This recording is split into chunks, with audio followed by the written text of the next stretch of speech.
دعوای بسیار ملتگراها این است که میگویند هم در بین عالمان تاریخ شناسان هم بعضی سیاستمداران هم هستند اینا چینا میگویند ممکن تاریخ درست نمیدونن که خلق تاجیکی که در ازبکستان زندگی میکند این دیاسپورا نه، این مردم دیگر جا در زمان شوروی کوچیده آمدن نه، این مردم تجرایی از زمانهای قدیم اینجا زندگی کردن، حتی در همون زمانهایی که یگان تا پای ازبک اینجا نرسیده بود در این زمان.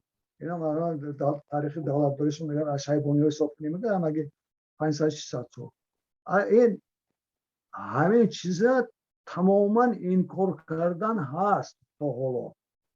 همین خیلی چینامنیکو هم هستن، همین خیلی عالمای هم هستن اینجا با هر روز مقاله می نویسن در مورد اون که خلق تاجیک نیست، این خلق اینها زبانشون فارسی شدگی ترکا. من همین خیلی مقاله ها میبرد پیغام ها میبرد، یعنی یک مبارزه با مقابل زبان تاجیکی بود، فارسی بود. این مبارزه رفت این است.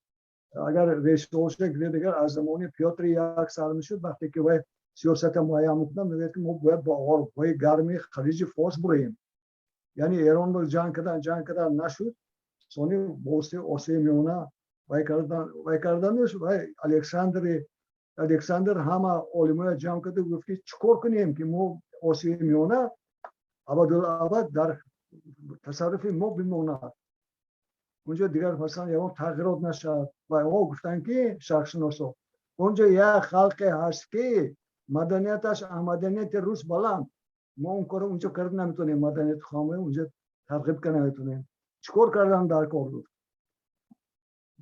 اینها هر یک کدامش قرغیز و ازبک و ترکمن و اینا گفتن در کار که شما معلمای اینها در مدرسه ها تاجیک ها هستن، شما این مدنیت شما نه، این علم شما نه، شما زبان خودتون شدنش در کار، شما خط خودتون شدنش در کار، اینها جلو کردن در کار اصلا دیگر است. بنابراین پیش از همه جدیدا فهمیدن و ترکستان گفته چسبیدن با ترکیه که ترکستان میسازیم و ما جدا که استودیم گفتن. این هم نشد بود که دیدن که این هم نشد، سانی پان ترکستان استفاده بودن مقابل تاجیک‌ها.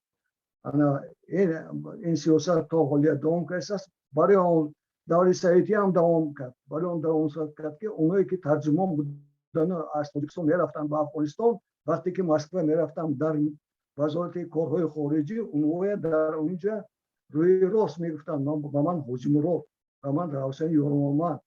وقتی که رفت آمدن گفتن که با سر ما دوغ زدن در وزارت کارهای خارجی و SSR یعنی شوروی که همین دانید تاجیکای ترجمان که شما با افغانستان رفت ایستادید و در افغانستان یگان دانه تاجیک نیست. میدونید با کثافتی مثلا سیاستی ضد تاجیکی تا به کدام درجه ریشه‌های عمیق داشت، حتی در زمان شوروی.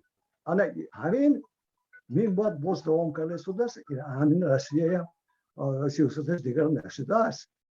اگر سیاست دیگر میشد طرفدار طالبان نمیشد.